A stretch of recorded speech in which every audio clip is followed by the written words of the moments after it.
It's just about being more purposeful. You're never going to get the whole life that you want, but can we have more of a life we want? I think we can. Welcome to Conversations with Loulou.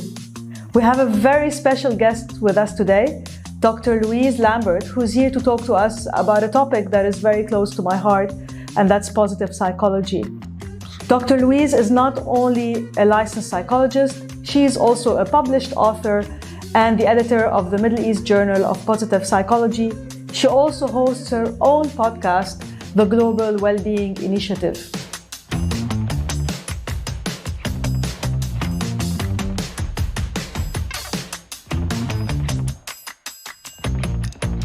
As entrepreneurs and business leaders, many of us go through lots of ups and downs, and I have learned firsthand that there is no price that you can put on having a healthy mind. And that is why I'm really looking forward to have a conversation with Dr. Louise to learn more about positive psychology and how we can implement it in our daily lives. Let's talk a little bit about positive psychology, your domain of expertise. Yeah. So how do you define it? What is it exactly? So the formal definition, if you will, is the scientific study of well-being, which sounds a little bit fluffy, but essentially if we think about probably the best way to understand positive psychology is to contrast it with mainstream psychology. Okay. So for a very long time, we studied what I call the doom and gloom, how to be depressed, how to be anxious, how to be angry, jealous, all of this stuff. We could tell you how to mess up your marriage, mess up your kids. We were great at that. But what we forgot is that there's another half of human experience, and that is meaning, purpose, joy, interest, curiosity, inspiration, all of these things that really make us want to get up in the morning. And these are also worthy of scientific study. So positive psychology just really extended the science to the other half of human experience. And now we use the same scientific tools, the same drive, if you will, for empirical evidence, but focused on the positive side of what makes life great and joyful and wonderful and what we all want it to be. Okay. So it's a huge change.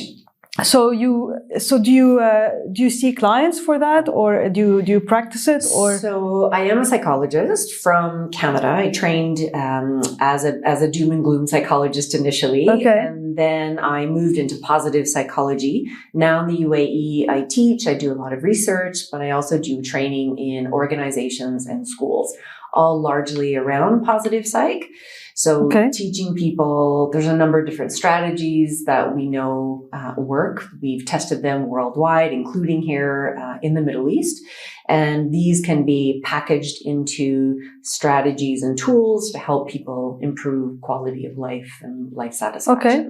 Are there certain key pillars or strategies that you can share? So yeah, they're not top secret. Okay. And they sound really silly, almost wimpy. But when you think about, some of the treatments that we have for depression, some people will write out their thoughts, dispute their thoughts, challenge their thoughts. Mm-hmm. And positive psychology, you can use it for depression. In fact, that's where it started. And trauma, right? Trauma, so much. Really? I mean, now there's probably applications for that, but definitely it started as a clinical treatment for depression. So that's where it really started. So we know it's quite strong in its evidence. Today, everybody can use it. So different strategies might be simple things like savoring. So when you're having your coffee in the morning, be there, savor it, smell it. Describe it. Okay. Kind of get lost in it. I know that might take 2 seconds, but most of us just kind of gulp it down, get on through the day. Probably while doing 10 other things as well. Exactly. And it's really just about, we're surrounded by goodness. We're surrounded by sources of positive emotion and meaning. We have everything for a good life. We just don't see it.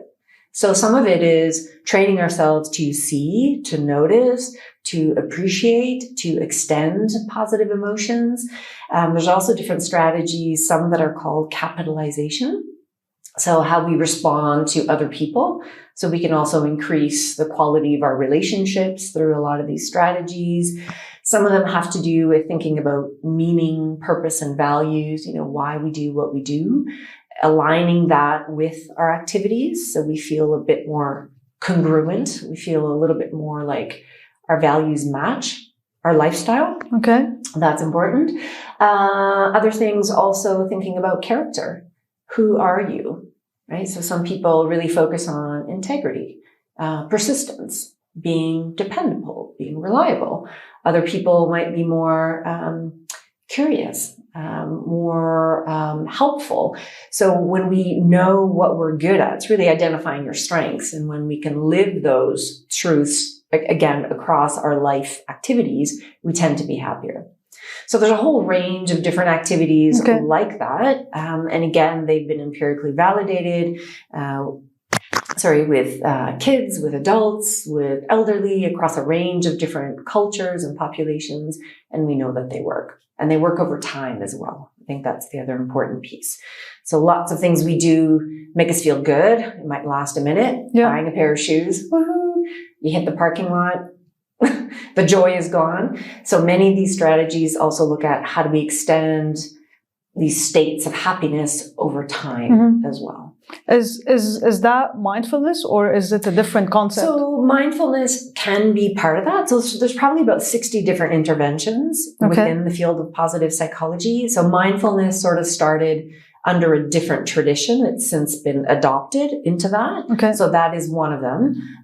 But there's, again, savoring, gratitude, capitalization, values identification. Like there's a whole bunch. Do we need to be happy? Because I think there's a pursuit of happiness that is sometimes problematic, right? Because people see other people as happier. Yeah. So is happiness, the norm? Should we be in a constant state of happiness? So I think, and I'm glad you asked that question, because a lot of people are like, oh, hey, we should be happy all the time. Yes. I'm like, no. Actually, you're under pressure. Yeah, that's annoying. And sometimes it can be really fake.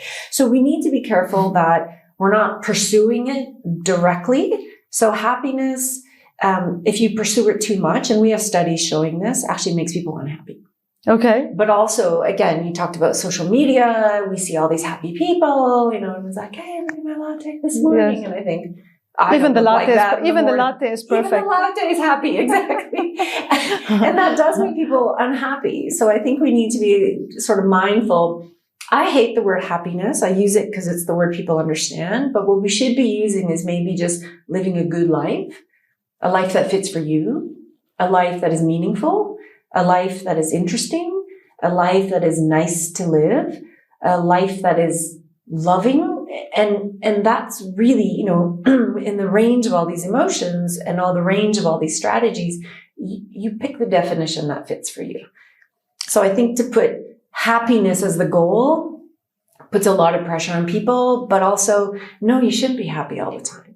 Because that actually means you're manic, and maybe we need to medicate you. That's a sign of a mental illness, right? Okay. So I think being mostly happy when it's time to be happy, but then also making room for sorrow and grief and disappointment, because we have to go through those, but also there's a lot we can learn from that too. Yes. And also moments where we feel nothing. Nothing. You're just in neutral. Okay. Yeah, we don't always have to feel something. So what is neutral? When you're driving home from work. Okay. Thoughts going through your mind? Out, or you're just zoning out. Okay. Or you lose yourself in time on the treadmill. Like, that's okay. We don't always have to be feeling something specific, or always thinking about how do we remove an emotion. So one of the things I really like about positive psychology, it really looks at kind of the bigger picture of emotion regulation. So there are things we can do to upregulate our emotions, to downregulate our emotions, to kind of clear out some of the space. Mindfulness would be a good example of that, where you just kind of go into a little bit of nothingness, and that frees you up to do other things. So it's about finding the tools and the strategies to kind of choose your mood and choose your moment to the extent that you can. Okay. Sometimes we can. I was reading a book called Authentic Happiness. Okay. You might be familiar with it. Yeah. Yes. Yeah. And he talks a lot about, how we always try to pursue these little bouts of happiness. But these are, obviously non-lasting, and that's not the way to achieve happiness on the longer terms. Well, yes and no. So we do need those little hits of happiness. Mm-hmm. So the latte, a little chocolate bar, pair of nice shoes never hurts, right? But that just can't be your only thing. And in part because, as you say, it doesn't last very long, but also we habituate, we get used to these things and they kind of lose their value over time. So we need the small hits of joy and happiness during the day to give us the fuel, if you will, to carry on. And then we also need the bigger ticket items, kind of the deeper stuff of meaning and the pursuit of goals and accomplishments and relationships. And these are things that take much longer than a minute to do. So actually, I just want to recap for our audience. So if you had to define positive psychology in a few words, what would it be? The science of well-being. The science of well-being. Yeah. Okay. Yeah. So speaking of the science of well-being, there's a trend currently happening, mostly in the US, where you hear a lot about the Great Resignation. Mm. So there's a lot of people, in millions actually, quitting their jobs. I know that in our part of the world, we're usually a few years behind. So I think whatever is happening there, we'll probably catch up within a few years. So what should employers do in this case? Well, I think, we talked about meaning, values, but there's other things, particularly in workplaces, that make people happy, and that's flexibility, autonomy, self-determination, relationships. So it's looking at the things that matter. So I think we've moved beyond the point of just giving people more money, bring money anywhere. But people are looking for a lot more than that. And I think this is what's also stemming that Great Resignation, where people are like, look, if it's, so what do they want? Money, I think people want to feel good at what they do. So they want to be able to choose. We think, so there's a concept called job crafting. And job crafting stems from positive psychology as well. And it's looking at, out of all the tasks you do, how can you craft the job you have into one that you like more? Mm-hmm. So that could be saying, okay, I don't like these tasks. Anybody else want these? Okay, you can take those. I'll take your, kind of like a little bit of exchanging different tasks. You can also look at, changing up timing, doing things on your schedule. So now we get into flexibility. Do you want to work mornings? Do you want to work afternoons? Do you want to work from home? Do you want to work in an office? So giving people more choice. I also think people want to work with other people they like and who hopefully like them back. That is sometimes possible, sometimes not. Mm-hmm. But how do you forge good relationships at work? Or at a minimum, then just at least less contact if there is friction.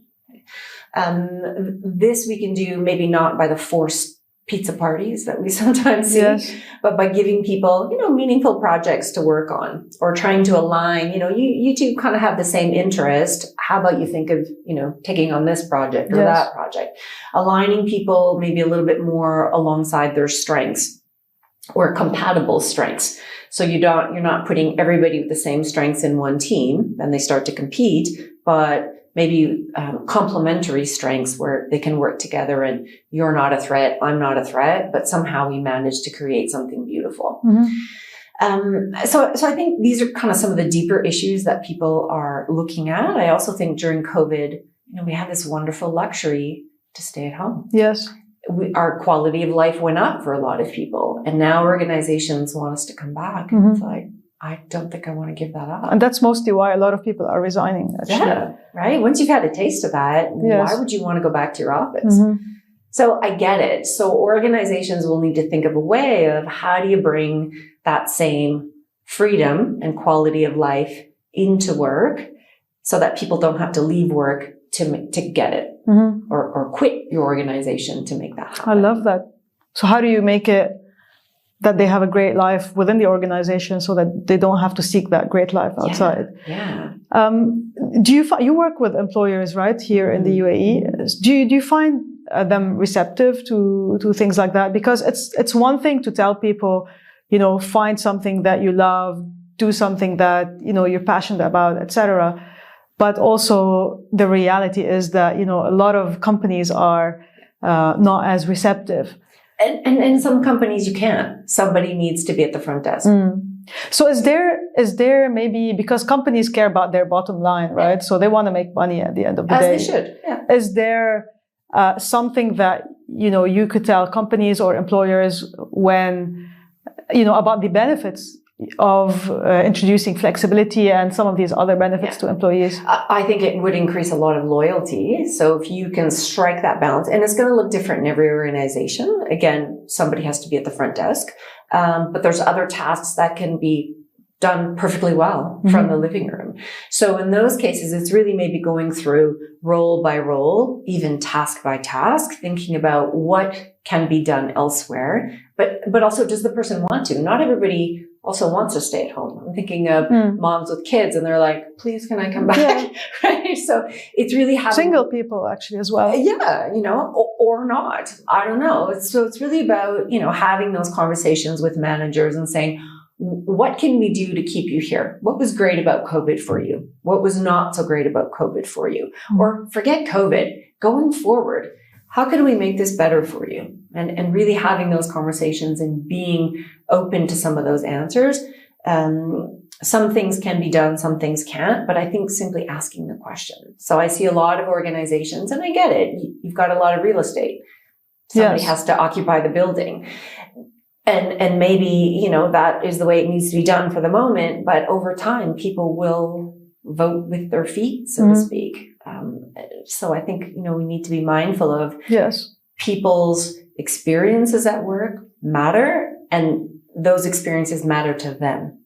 Whereas before, maybe they push them aside a little, well, I have a job, I'm being paid. Now people, I think, are having a little bit more courage to say, no, actually, everybody else is quitting. That company's doing it.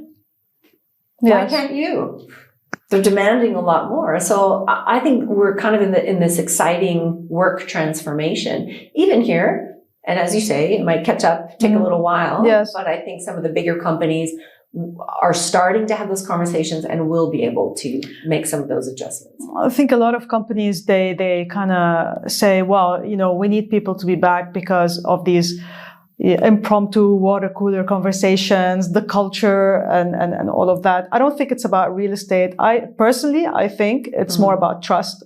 I feel that there isn't trust in employees in general. And I think that's kind of like the root of the issue. But a lot of the employers would say it's more the culture, the camaraderie that you build within the workplace, etc. And that's okay. But then I would also ask, did we really have that before COVID? So Gallup has come up with a lovely model that I really like. And what they've said is, look, if it can be done at your kitchen table, go do it at your kitchen table. Because actually we know that when people are in the workplace, they are less productive because of all the chatting, the interruptions, this, that, and the other. So for companies to be paying people to be less productive doesn't really make much sense.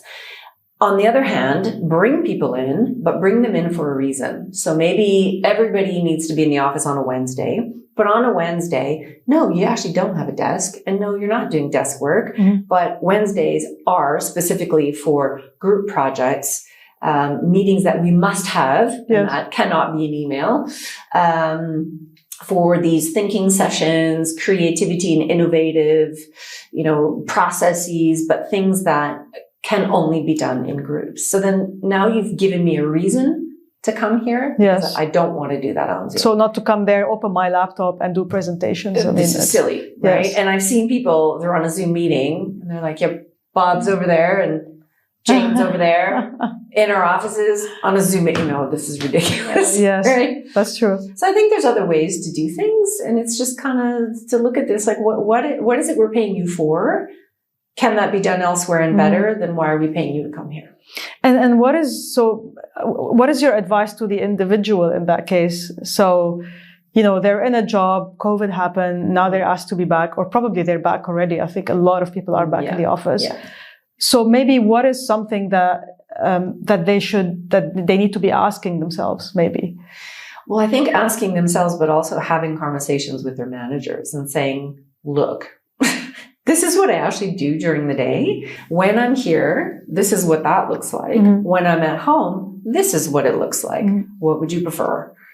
So I think it's kind of making a case for yourself, showing the evidence and, state your case, try. At worst, your manager will say, no, we need you back. All right. Then you've got options and you have decisions to make. But if you don't say anything and you just come back and sit down and resume, it's very hard to backtrack in 8 months because you've been back for 8 months now. Yes. Or however long. Yes. But beyond like the work from home, work from the office topic, is there something else that you think, people need to be asking themselves more generally about what they're doing? I always think that, but I think... Because you spoke earlier about like taking stock of things, right? Yeah. Gratitude, savoring things and all of that. So a lot of us live our lives on autopilot. We go to the office, we come back, we do the same thing, take the kids, etc. So there's, and then one day, I mean, it's happening to me, like you hit 40 and then you're like, okay, stop. What's going on? Am I happy? Am I not happy? Is this what I need to be doing? So this is what I'm trying to, maybe like if you are an employee today and you need to take stock of what you're doing, are there any questions you should be asking yourselves?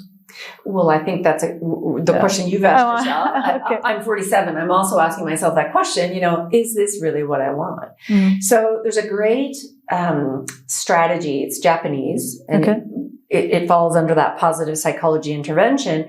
And the strategy is a little bit morbid, but it's think about your death. Okay. So if you had 24 hours left to live, what would you regret not doing the most? What would you regret not doing the most? Okay. And I think suddenly it's like, oh, this puts things really quickly into perspective. For me, I don't have enough fun.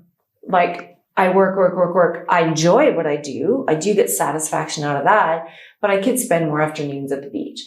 So during COVID, that was one of the questions I asked myself is, coming out of this, I was a bit anxious coming out of it, not for COVID, but more for the fact that I just thought, oh boy, here we go. Everybody's going to start running at breakneck speeds again. I don't want to go back to normal. Yes. I don't want to do that. No, everybody stop. Like back to the beach, right?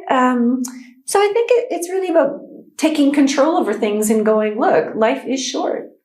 COVID has showed us that. Life is short. Lots of things can happen. Now we've got Ukraine and Russia. These are serious things. We've got climate change coming. Yes. Now that doesn't mean that's throw the biggest caution to the wind. Exactly. It doesn't mean throw caution to the wind, but I think it's really about being purposeful about your life. What do you want? What matters most? Do that. Or do those things. And I think, tapping onto this great resignation, I think a lot of people are asking themselves those questions. What matters? So how do you do it? You take a notebook and you start writing? Like, how do I start? I don't know. Where do I begin with? I think it's to think about the times when you're happiest. Okay. What is that? Where are you? So maybe I'll interview you now. When are you happiest? And it doesn't need to be happy like this. Yes. Happy can be focused, in the zone, feeling purposeful, energized, feeling like, yeah, I'm doing stuff, like whatever your definition of happiness is. When is that? Oh, you're asking me? Yeah, I'm asking you. I think when I'm working, I mean, that's going to sound very boring to whoever is listening. No, but not at all. I think I enjoy spending time with my kids on certain occasions. Because a lot of time 24/7. No, and a lot of times they're fighting, so it's actually no fun spending time with them at all. But I think meaningful work, having these conversations with very interesting people, finishing a project, making an investment. So, and you've crafted your life to do that more often. I'll try, yes. Yeah, I guess I seek these. Kind of where you're heading. Yeah, exactly. So for you, you've kind of went, this is what I'm happy doing. This is what I like. This is when I feel like I'm on fire. I love this stuff. That's what you should be doing. Now, having said that, I also don't want to put pressure on people to think of, maybe you don't know what your passion is. Maybe you don't have one. Actually, a lot of people don't. That's okay. Yeah, I for one, always try to think, is that it? Or is that what I want myself to think, Yeah. It's funny how we complicate things, but yes. Yeah, exactly. Don't overthink it. I like doing research. I mean, that sounds like everybody's afternoon of misery, but I love it. I just kind of lose myself in ideas and writing. I really like that. And I make time for that. So I literally get up at 6 to 8. That's what I do. And I think it's just about being more purposeful. You're never going to get the whole life that you want, but can we have more of a life we want? I think we can. And that might be, doing what you like maybe for 2 extra hours each week, or thinking about what you don't like. Stop doing that. Yeah. Right? Like, think about, sometimes we have relationships with people that we hang out with, but really they don't bring joy, interest, help, support. We don't even know why we do it. So I think it's that incremental, I think that people sometimes find it boring, or maybe they might look at it and don't see that there is actually an achievement. But it's these little steps, like, as you said, if you do 1 or 2 hours of what you like per week, an extra 1 or 2 hours, then gradually build that up. It doesn't have to be like 0 or 100. Exactly. And it also doesn't even need to amount to anything. Okay. Right? If you just like writing, write. You don't need to write a book. You just need to write nonsense. You can delete it. It doesn't matter. So I think it's also about, you don't have to have this beautiful accomplishment at the end. It's okay to do things just because you like doing them. That's what musicians do all the time. So let's talk a little bit about high performance culture. So entrepreneurs, for instance, I've been an entrepreneur for a decade. There's so many entrepreneurs out there now, business leaders who are under a lot of stress. What is your advice to them? How can they incorporate positive psychology? Well, let's talk a little bit about the entrepreneurial landscape to begin with. So I'm a researcher, so I, read a lot of studies. So one of the things that we're starting to see is that there's a lot of mental health issues in the entrepreneurial community. Now, there's mental health issues everywhere, so it's not like we're targeting that group in particular. But, a number of people have sort of unpacked that and said, what's going on here? It's a high pressure lifestyle, long hours, huge responsibility, tons of money. Your survival depends on you. It's not an easy route. It's a very difficult path to take. It's not made for everybody, and you kind of have to have a little bit of the personality for it. Yes. We look at the failure rates for entrepreneurs. They're huge. Yes. Failure hurts, right? And so, a couple of studies have shown that, the rate of depression, for example, is twice as high in entrepreneurs. Anxiety, 3 times as high. Suicide attempts, suicidal ideation, also very high. Drug and alcohol addiction, also very high. This is kind of causing people to say, wow, like, we really popularize and make the hustle culture quite sexy, quite attractive. Everybody wants to do it, but we also need to think of, there's a cost behind that. And then for those who make it, fantastic. Yay! But we don't talk enough about those who don't make it and what happens to them and what is the cost as well. Now, that doesn't mean don't do it. I'll never tell anybody, don't pursue your dreams. Knock yourself out. Go for it. We need people to achieve and accomplish and to feel alive in what they do. But also just understand there's a cost to that. And, how do we think of ways to mitigate some of those costs? Now, when you're working long hours, you're not maybe eating as well. You're not, stopping just for basic stuff, a glass of water. You haven't called your mom in I don't know how many weeks. You haven't spoken to your partner, if you remember you even have one, right? So I think what entrepreneurs can do, rather than take the mindset of hustle, take the mindset of an athlete. So if you think about Olympic athletes, they train super hard, high performance. The whole country is expecting them to get the gold medal. And when they don't, we just forget about them in a second. Sometimes we boo them like, how terrible. But they take themselves seriously. So when they're training, they pay attention to sleep. Big time. Sleep is important. They prioritize it. 9 o'clock, lights out. They also get up at 5 a.m. They stop for water breaks. They stop for good nutrition. They have a range of little meals throughout the day. They stop and stretch. They obviously are doing physical activity, but they make time. They prioritize things that are going to help their performance. And I think entrepreneurs, but also even just CEOs, senior leaders, anybody in a position of leadership has to do the same thing. Take yourself as seriously as an Olympic athlete. Take yourself as seriously as the CEO, who probably has a private trainer and a chef. You might not, but the idea is the same. You can't reach the top if you're tired. You can't reach the top if you're dehydrated. You can't reach the top if you haven't eaten. You can't reach the top if you're depressed and anxious. That in itself is going to impair your productivity and performance. So these are kind of things we need to be thinking of more often. So mental health issues, but also in that, how to be well. Is it something that's meaningful to you? Again, does it align with who you are? Does it bring out the best in you? Are you suited for that? Does it make you feel like you do, like, I'm on fire, bring it on. It's hard and I'm maybe going to cry in the car, but I love doing this, right? I come alive when I do this. So I think there's a number of different things that we can do. But one is just kind of making people aware that it's a costly route. It's a great one, but it's costly. So just be mindful of the costs and how do we mitigate those. And it's unfortunately, I think it's expected. So, we do praise entrepreneurs that have 9 p.m. meetings and, weekend meetings and so on. And some of these have been wildly successful. And then you tend to think, okay, then it's either I'm going to kill myself or I'm not going to be successful. And I think investors, expect that or want that. And I also think that impacts the culture as well, within the startup or these high performance organizations. And again, it puts pressure on individuals, not only the entrepreneurs, but also the employees.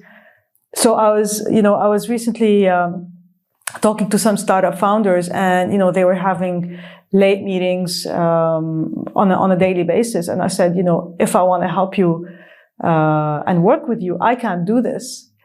So, but there's no right or wrong, right? Like they have to do what they need to do. They got to get there. To get there. But that means that they may not be able to get certain talent or. It comes at a cost. Yeah. Or, another thing we can think about is how do you do that again by trying to mitigate and or thinking about positive emotions and meaning. When we do things that are difficult and taxing, but we can have fun doing them, that buffers the impact of negative emotions. So I would say if they're going to have a 9 p.m. meeting, can we at least make it a fun one? Yes. Right? So can we not over pizza, maybe over like a quinoa salad or something. Yeah, exactly. I don't want to get fat by the end of it. Yeah, well, that too, right? But can we at least have fun doing it and forge good relationships so that, it is 9 p.m. We're going to have a cap. Everything ends by 10:15.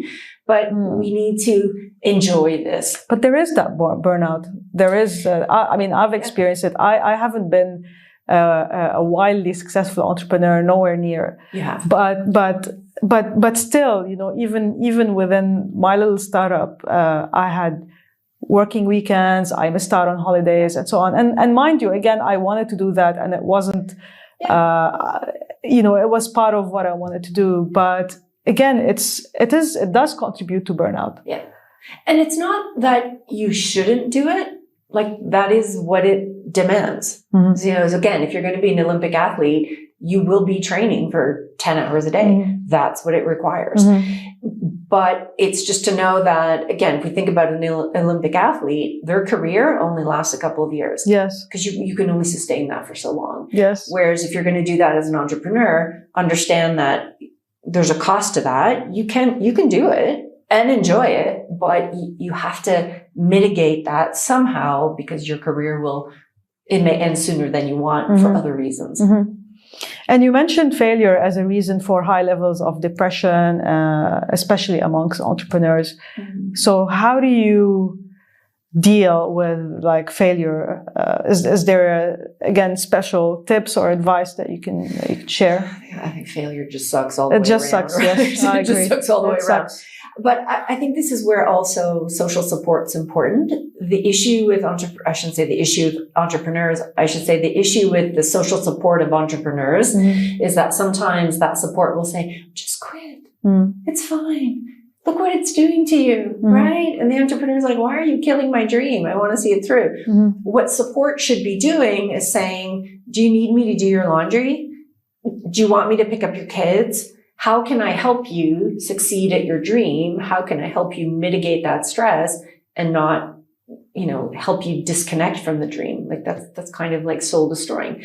And when you have people around you who understand this is going to be hard, but I'm going to try and support this person, knowing that, yeah, they may fail. And when they fail, I'll be like, you know what? You're awesome. Like you're just still my hero for having done that. But so I think part of it is how do you, if you're going to be an entrepreneur, also thinking about who are you going to take along for the ride and specifically what do you need from them? And having those conversations, here's how I want you to support me. Failure then, if and when it comes, can be a little bit easier to handle. Well, it's very likely to come, right? The odds are very high. The odds are it will happen. Yeah. And I wish we also, as a society, talked about failure more often, because a lot of startups are like, yeah, we're going to make it. And you're thinking, I hope you do. Probably not. But to have these conversations out loud, there's a big chance this is going to fail. So what's going to be your backup plan if it doesn't work?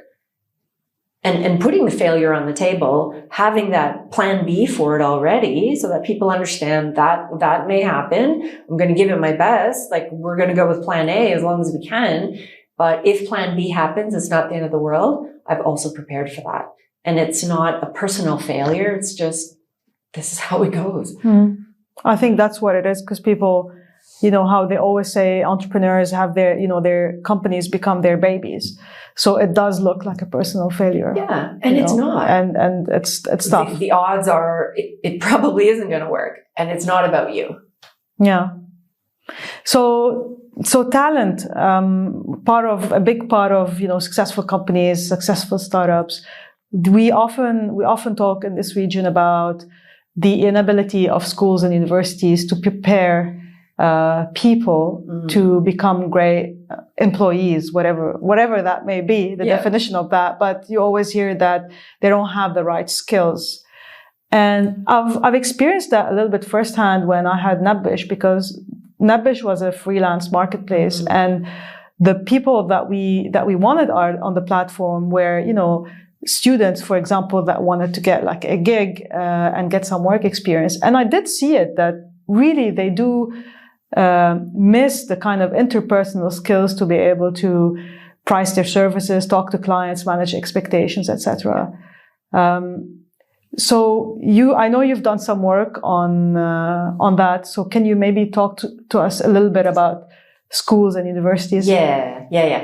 So I can talk about that in two aspects. So one, I do teach at university, and even I see it in my students. I'm like, what? So there's definitely a mismatch. Absolutely. There's a mismatch between what industry needs and what students bring. There's a mismatch between what universities think they're doing and what students actually come out with.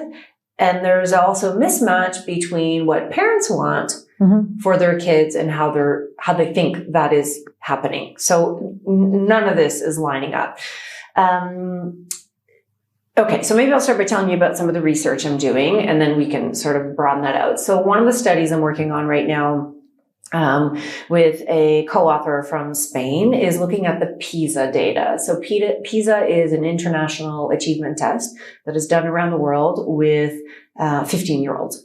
Okay. And the UAE does participate in that. So every single 15-year-old student takes the PISA test. So I have lots of students in my class who are like, oh yeah, I remember that. So we have thousands of respondents for the UAE, as we do all over the world. So my co-author and I, we've gotten the data for the UAE, and we've started to take a look at a number of interesting questions. So since 2015 and 2018, PISA is also collecting well-being data, how happy kids are, and also mental health information. So basically, do these young people have mental health issues? And academic performance. So we've done a series of analyses. In our first analysis, what we found was looking at the UAE, we looked at only at academic performance. And what we found is that the difference between public and private schools is 3 years. Huge gap. 3 years. 3 years. Okay, so they're 3 years more advanced than their peers. Yeah. Okay. So there are differences in schools, absolutely. Some students come out academically much stronger than others. That we see. And we also see it in other countries. But here, the gap is one of the widest in the world. Now, before you get smug and think about, oh, I'm from a private school, our second series of analysis looked at, okay, so let's look at the other question now. Never mind academic performance. Where are kids the happiest? And where do kids also have the highest mental health issues? And there we saw the complete opposite. So we saw that private schools, looking at a particular curriculum, and I'm just going to come out and say it because we're going to publish it soon, British curriculum, highest academic performance, highest mental health issues, lowest happiness. Lowest happiness. Lowest happiness. Wow. So total opposite of what we found in the academic performance. So we didn't expect to find that. We're like, oh boy, that's bad.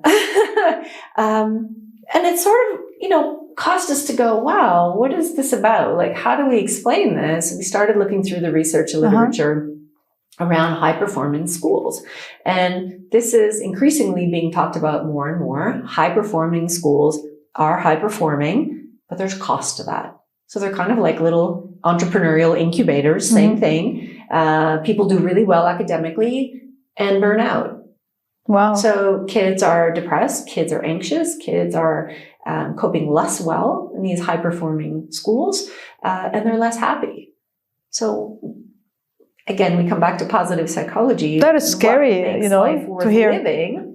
As a parent like myself, that's scary to hear because I think the last thing you want is your kids to be unhappy. Yeah. So what are we doing? Yeah. Well, we're pushing them a lot. So this morning, I just put on my LinkedIn page, another article came out looking at how are parents driving this? And a lot of this is around parents' anxiety around their social status in society. Everybody wants the best for their kids. And we all hate to admit it, but, we do worry about what the neighbors are going to say and how well their kids are doing and what mom has to say, and particularly mother-in-law, right?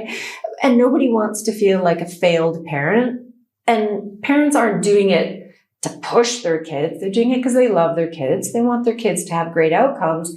But again, there's a cost to pushing. So there's some piece of responsibility there. There's also another piece of responsibility on schools. What is the goal of education? It's knowledge. Yes. It's to function in society. Yes.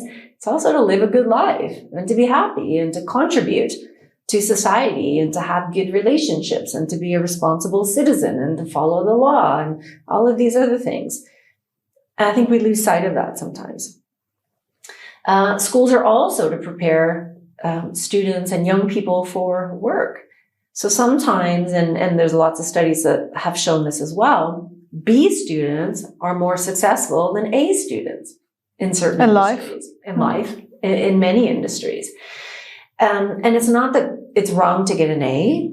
If you're really good at it and you like it and, it comes easy to you, fantastic. And for some fields, maybe you do need to get the A. But who's happiest? And it's usually, again, the B students. And a lot of A students end up working for B and C students. So in the classroom, I tell students, look, no one cares about your grades other than you and your mom. Let's be honest, like nobody cares, okay? Your employer is not going to say, show me your transcript. You only got an 84 in English. What was that? They don't care. They just want to know, do you have a degree? Good. Tell me more about you. That's true. So in the classroom, I will get students to do on-the-spot interviews, and they suddenly realize, Miss, I have nothing to say. I know. Yes. I know. No one cares about your GPA. Tell me about you. Yeah. And And this is, I think, what we're not focusing on and what we're not teaching kids. And I remember when I was graduating, and it's tough to write that first CV. Like, really, what do you say on it? Nothing on it. And I think it's the school's responsibility and the university's responsibility to encourage kids to do more, like more in terms of volunteering or doing special projects. Work at McDonald's. Yeah. Yeah. And I think it's also incumbent upon parents as well to say, look, your kid's been studying for 4 hours. It's good. Go for a walk. Go play basketball. So, that's what I tell my students, like, just fine, a B and a C is good, but seriously, go join the basketball team. That will go much further in any job interview, and the skills you learn there will serve you in any workplace. And they don't believe me. They don't believe you. Most don't. Yeah. Most don't. And some might, and some are tempted by it. The other thing I see is just this fear of trying in case they fail. Mm-hmm. And this comes back to your question. How do we make failure more easy to experience when we have more of it? You wrote something on your LinkedIn the other day, which really, really caught my eye, and I'm gonna read it out here. You said, "I'm happy to hug your kids, but I'd prefer if you did it instead." So what is that about? Oh, now I'm going to cry. No, I literally, young people are struggling. Uh-huh. They really are. And this young man. This is university? This is university. Okay. 19 years old. Came to me after class, and, humming, it's always about a friend. Miss, I have a friend. This time it wasn't the friend. And he just burst into tears, and I was like, oh my gosh. And my dad is never happy with anything I do. And this kid was in pieces. And this is a 19-year-old kid. And I just went and hugged him. I don't know if that was allowed or not, but I was like, wow, this is a 19-year-old boy who really just needs somebody to say, I see you, mm-hmm. and you're fine. And you're doing great. And that's my takeaway message for parents. Mm-hmm. Just don't worry about the grades. Your kids will be fine. Really push them on to go play basketball, go work at McDonald's, get a part-time job, go paint the neighbor's walls, whatever. Your kids are going to be fine, but they need to hear you love them and you're proud of them. Definitely caught, I think, my attention, and a lot of people had commented on that. It really hit home, for sure. So I think this was great, really. Just maybe some final words that you'd like to leave us with, leave the audience with as well. We're all kind of suffering in one way or the other. Yeah, and I think I'm going to go back to, this applies to me as well. It's post-COVID. We've got Ukraine and Russia. We've got climate change. That's going to be coming with a vengeance. Life is hard. It really is. And I think we need to really be thinking very thoughtfully and very purposefully about what matters. That answer is going to be different for everybody. And money does matter, absolutely. Feeling good about ourselves, accomplishments, success, that matters. But so do relationships. So do little moments of joy. So does being flexible. So does taking risks and failing and going, yeah, that really sucked. But hey, I learned all these things and it's cool. It's fine. And just, I guess I'd want to say that we just need to chill. Just chill. It's all good. Okay. I'm a doctor. Chill. Yes. Doctor's advice. Chill. Thank you so much. Thank you so much. That was great. Thank you for your time. Good luck. Thank you. Thank you so much for tuning in to this episode of Conversations with Loulou. If you'd like to know more about Dr. Louise, you can visit her website, happinessmatters.org. You can also visit the show's website, conversationswithloulou.com, if you want to reach out to me. And you can also follow me on social media, on all social media platforms at the handle Loulou Khazen. Don't forget to subscribe on YouTube or your favorite podcast app to get the latest episodes. And if you're enjoying the show, please do leave us a rating or review. It really helps us in getting discovered. So I wish you a great day and see you in a few weeks.